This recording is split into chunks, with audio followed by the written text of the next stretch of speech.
اور محترم سامعین،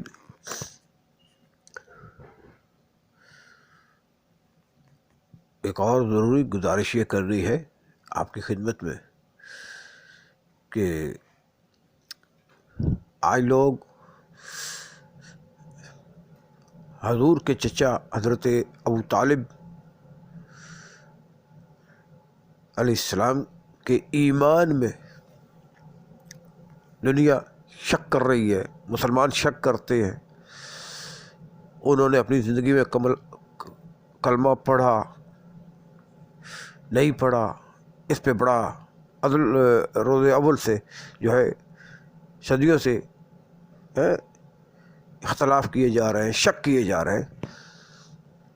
واحد مذہب ہے مذہب شیعہ کہ جس میں پکی بات ہے اور مسلم بات ہے، اور پورے ڈنکے کی چوٹ پہ شیعہ مذہب معصومین علیہ الصلاۃ والسلام کی ذوات مقدسہ کے فرامین پر یقین رکھتے ہوئے اور مسلم اسناد کے ساتھ، پکی اسناد کے ساتھ جو ہے واحد شیعہ مذہب ہے جو عقلی دلائل، نقلی دلائل، روایات، احادیث کی روح سے اور جو ہے وہ شیعہ مذہب یہ آج تک اعلان کر رہا ہے اور کہہ رہا ہے، بتا رہا ہے کہ حضرت ابو طالب کی ذات مبارک جو ہے وہ مومن کامل تھے، وہ مومن کامل تھے، وہ اللہ کے برگزیدہ بندے تھے، اور ان کی ہستی کی مثال ایسی ہے جیسی اصحاب کہف کی۔ وہ ہستی اصحاب کہف کی ہے، ہستیوں سے ملتی جلتی ہے۔ ان کا مسئلہ معاملہ اصحاب کی، جو معاملہ اصحاب کہف کا تھا وہی معاملہ جو ہے حضرت ابو طالب آقا و مولا کا جو ہے اپنا معاملہ تھا۔ انہوں نے اگر اپنے ایمان کو چھپایا ہے، عملی طور پہ ظاہر کیا ہے،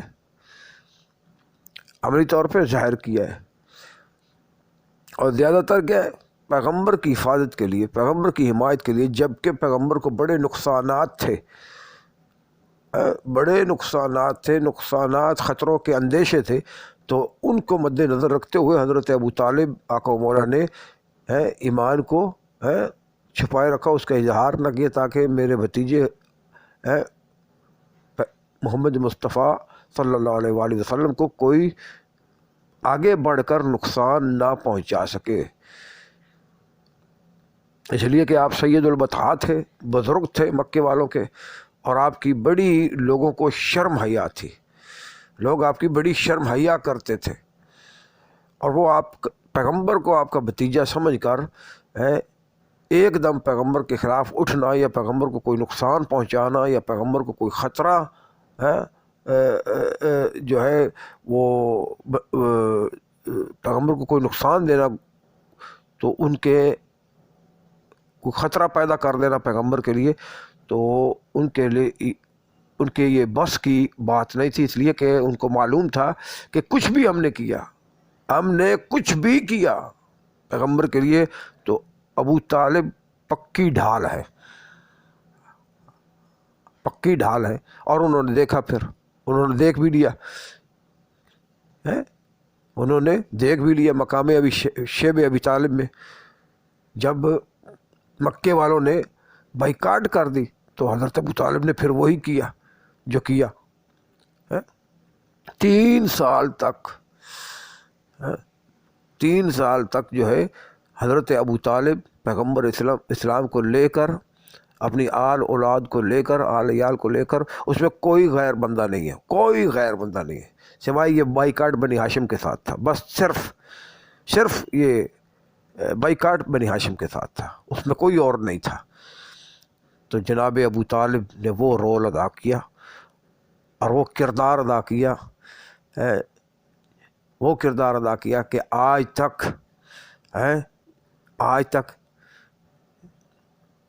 جو ہے وہ کردار ثابت ہے، اور وہ کردار اعلان کر رہا ہے کہ مقام شیب ابی طالب میں پیغمبر کو لے کر، اپنی عیال کو لے کر ابو طالب نے وہاں 3 سال گزارے، پتے کھائے اور نہ جانے کیا کیا بوٹیوں کی جڑیں نکال کر وہ ابال کر کھائی جاتی تھی، پتے کھائے، بوٹیوں کی جڑیں ابال کر، گھاس جو بھی کھانا پڑا تو وہ کھا لیا، مشکلات مول لیے، خطرے مول لیے، تکلیف مصائب اپنے لیے مول لیے، لیکن حضرت ابو طالب نے پیغمبر کا ساتھ نہیں چھوڑا۔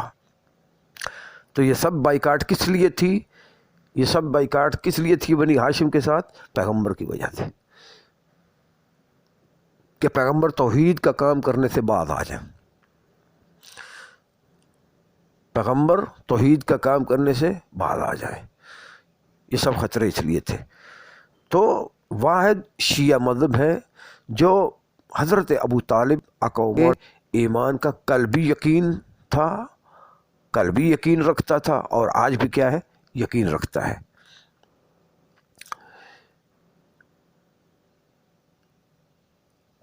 اور اعلان بھی کر رہا ہے، آج تک اعلان ہے ہمارا۔ اب تو دیکھنے میں آہستہ آہستہ لوگوں پر حقائق واضح ہو رہے ہیں، لوگوں تک حقائق واضح ہوتے چلے جا رہے ہیں۔ اب تو کچھ دبی جو ہے وہ دبے اقرار میں آپ کہہ لیں، دبی زبانوں میں آہستہ آہستہ تسلیم کیا جا رہا ہے کہ حضرت ابو طالب جو ہے وہ مومن تھے۔ آہستہ آہستہ لوگوں کی، علماء کی، مشائخ کی، مسلمانوں کے علماء کی نظریں کھل رہی ہیں، نظریں کھل رہی ہیں۔ اور یہ کیوں؟ اس لیے کہ واحد شیعہ مذہب ہے جس نے حضرت ابو طالب کے ایمان کا دفاع کیا ہے اور کر رہا ہے۔ اس سے بڑی دلیل کیا ہو سکتی ہے؟ دیکھیں، اللہ اکبر، اللہ اکبر، اللہ اکبر۔ پیغمبر نے اعلان نبوت بعد میں کیا۔ 40 سال کی عمر میں پیغمبر اکرم صلی اللہ علیہ وآلہ وسلم نے کیا ہے؟ اعلان نبوت کیا۔ مگر میں کہتا ہوں کہ ایسے واقعات ملتے ہیں، ایسی روایات میں ثبوت ملتے ہیں کہ پیغمبر کے اعلان نبوت سے پہلے وہ واقعات ثابت کر رہے ہیں۔ لوگ کہتے ہیں کہ ابو طالب نے کلمہ نہیں پڑھا، دیکھا نہیں گیا کب انہوں نے کلمہ پڑھا، کب کسی نے سنا، کس کے سامنے پڑھا، کس کو سنایا، کوئی یہ ثابت نہیں کر سکتا۔ مخالفین کا یہ کہنا ہے، مخالفین کا کہنا ہے۔ میں مخالفین سے یہ پوچھوں گا جو حضرت ابو طالب کے ایمان میں شک رکھتے ہیں، اعتراض کرتے ہیں، میں ان سے یہ صرف یہ پوچھوں گا کہ پیغمبر نے اعلان نبوت کب فرمایا؟ آپ کا اعتراض ابو طالب پہ یہی آتا ہے نا، آپ کا اعتراض یہی ہے نا ابو طالب پہ کہ انہوں نے کلمہ نہیں پڑھا، کسی نے نہیں سنا، مرتے دم تک انہوں نے نہیں پڑھا، آپ کا یہی ہے نا۔ تو انہوں نے آپ کا یہ اعتراض ہے۔ پیغمبر اکرم صلی اللہ، میرا سوال یہ ہے کہ پیغمبر اکرم صلی اللہ علیہ وآلہ وسلم نے 40 سال کے بعد، 40 سال کہ جب پیغمبر ہوئے نا، 40 سال کی عمر میں پیغمبر نے کیا ہے؟ اعلان نبوت فرمایا۔ اس کا مطلب یہ ہے کہ 40 سال، پیغمبر کی 40 سال عمر تھی، پیغمبر کی 40 سال کے بعد کیا ہے؟ اسلام کا علم بلند ہوتا ہے، توحید کے لیے آواز اٹھتی ہے، توحید کی طرف بلایا جاتا ہے، لوگوں کو کلمے پڑھائے جاتے ہیں، لوگوں کو مسلمان بنایا جاتا ہے۔ تو میں دوستو آپ کو بتاؤں کہ ابو طالب کی ذات وہ ہے کہ پیغمبر کی نبوت کے اعلان کے بعد، لوگ پیغمبر کی نبوت کے اعلان کے بعد دنیا مسلمان ہوئی ہے نا۔ اب آپ کو یہ میں حقیقت بتا رہا ہوں جو ہمارے ہاں حقیقت ہے، لوگ پیغمبر کے اعلان نبوت کے بعد